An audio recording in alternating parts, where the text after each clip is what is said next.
Warsaw, September 19th, 1940.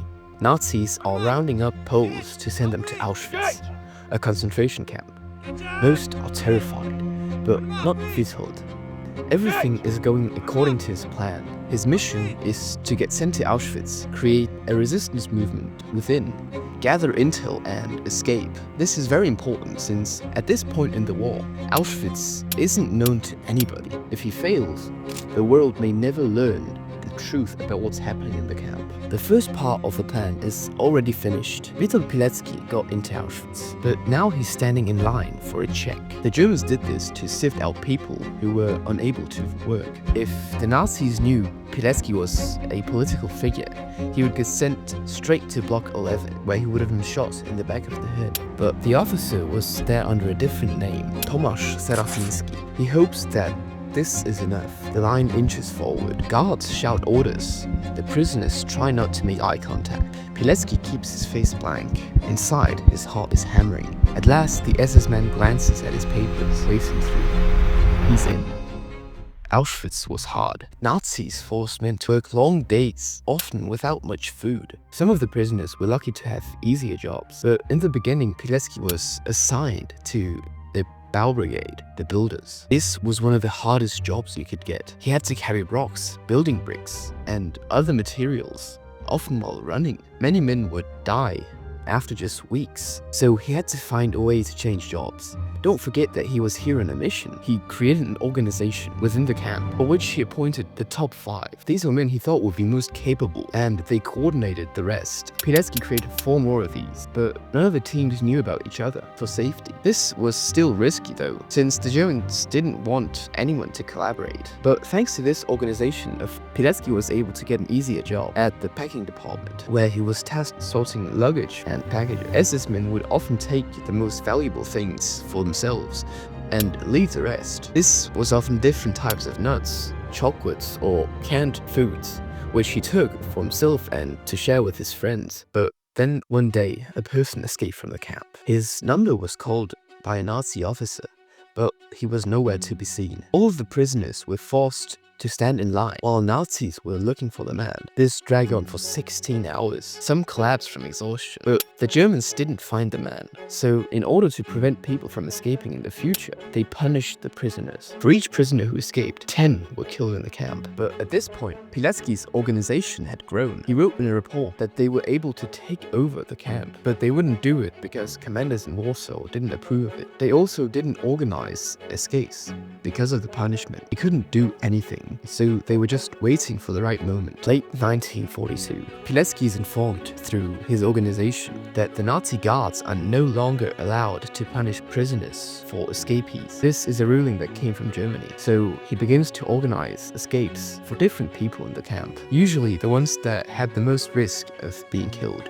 One after another, he manages to get around 40 to 50 people out of the camp. But this of course raises suspicion of the Nazi guards, who now cannot do anything to punish the prisoners. This drags on for a few months, until the Germans find a solution. If they manage to implement it, it might end Pilecki's entire mission. The Nazis start sending out Poles to different concentration camps around Nazi Germany. The goal is to make it as hard as possible for Poles to escape and collaborate, since they wouldn't have any friends or know the language. Slowly, the Nazis start cracking down on the Poles, choosing many of Pilecki's friends to be sent. Most are happy to go, since the other camps aren't nearly as bad as Auschwitz. But to Pilecki, this would be a disaster. Then, close to Easter, a Nazi guard is reading out numbers. Pilecki hopes he doesn't get read out. Standing in line, more and more of his friends are being chosen. The Nazi guard is getting closer and closer, and then his number. He had to think quickly. He only had a few days to find a solution. If he didn't, his entire plan would collapse, and his hard work would have been for nothing. But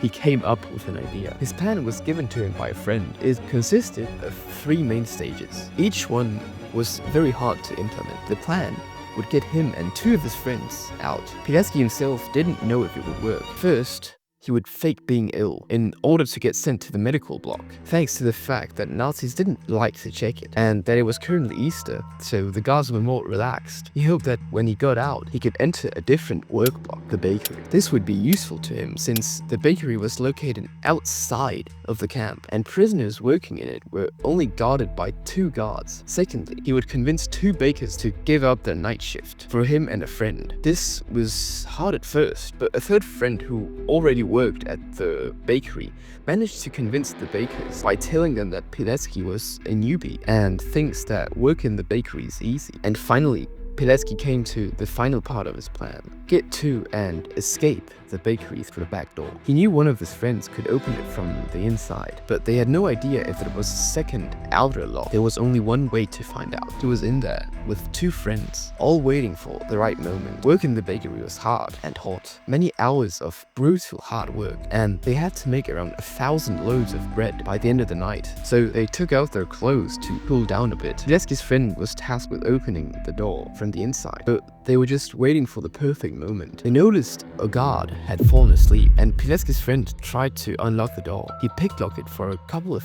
minutes, and then signaled the 3 to push as hard as they could. It was now or never. The 3 were so close to freedom, just one small push away. They pushed with all the power, but right when they were about to break the door open, a guard noticed them. He stopped them in order to inspect the door. Pilecki was just waiting to get caught. He knew that when the guard would see the unlocked door, his entire mission would go to waste. He would get punished, maybe even killed. The 3 were just waiting to be caught, but after a few seconds that felt like they were never going to end, nothing happened. The guards somehow didn't notice. Their mission was still on. They decided to wait a few hours, and when the next opportunity presented itself, their friend signaled them again. They all quickly took their clothes, and with a quick smooth movement, they opened the door. It was a clear starry night, and Pilecki took off along with his 2 friends. The guards were shooting at them from behind, but Witold felt a sense of peace. He was finally free, along with 2 of his friends. He knew that they wouldn't punish the camp members for his escape, nor would they take his family, since